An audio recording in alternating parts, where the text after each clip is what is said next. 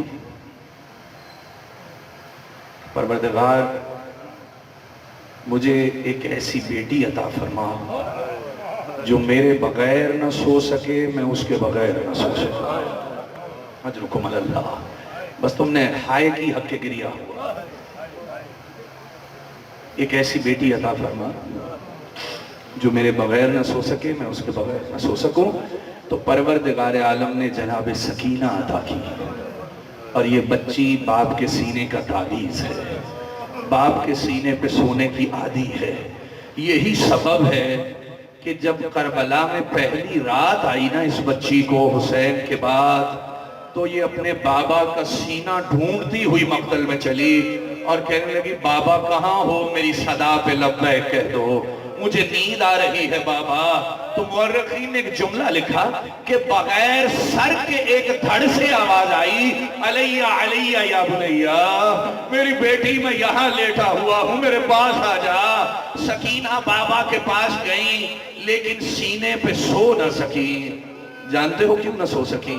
سینے میں تیر اتنے تھے حسین کے، اجرکم علی اللہ، سینے میں تیر اتنے تھے حسین کے کہ بچی سو نہ پائی، قریب ایک جگہ پہ سو گئی، سینے پہ نہیں سوئی، چونکہ سینے پہ سونے کی عادی تھی نا، اسی لیے جب حسین آخری ودا لے رہے تھے نا سب سے، تو گھوڑے پہ سوار ہوئے اور حسین کے گھوڑے نے چلنے سے انکار کر دیا۔ تو حسین نے ایک جملہ کہا دیکھو ذوالجناح، اکبر میرا ساتھ چھوڑ گیا، قاسم میرا ساتھ چھوڑ گیا، عباس نہیں رہے، کیا تو بھی میرا ساتھ چھوڑنا چاہتا ہے؟ ذوالجناح نے ایک مرتبہ گردن کو جھکایا، حسین نے نیچے دیکھا، ایک 4 سالہ بچی گھوڑے کی ٹانگوں سے لپٹی ہوئی ہے اور کہہ رہی ہے کہ میرے بابا کو مقتل گاہ میں مت لے کے جائیو۔ ذوالجناح جو بھی اس طرف گیا پلٹ کے نہیں آیا، میرے چچا گئے نہیں آئے۔ حسین نیچے اترے، 4 سالہ بچی کو اٹھایا، سینے سے لگا کے کہا سکینہ آج کے بعد اگر تجھے نیند آئے تو اپنی پھپھی کے ساتھ سو جا۔ اجرکم علی اللہ، سینے پہ سونے کی عادی ہے نا، اپنی پھپھی اماں کے ساتھ سو جانا۔ اور 4 سال کی بچی سے جیسے باتیں کی جاتی ہیں نا، ویسے باتیں کی ہیں مولا حسین نے۔ سکینہ اپنی پھپھی اماں کے سینے پہ سو جانا۔ اور اگلا جملہ جانتے ہو عزادارو کیا کہا سکینہ تیرا بابا مقتل کی طرف جا رہا ہے، ہو سکتا ہے تیرا بابا لوٹ کر نہ آئے اور سکینہ تو یتیم ہو جائے۔ 4 سال کا سن ہے بچی کا، نہیں جانتی کہ یتیم کسے کہتے ہیں۔ پلٹ کے کہنے لگی بابا یہ یتیم کسے کہتے ہیں؟ حسین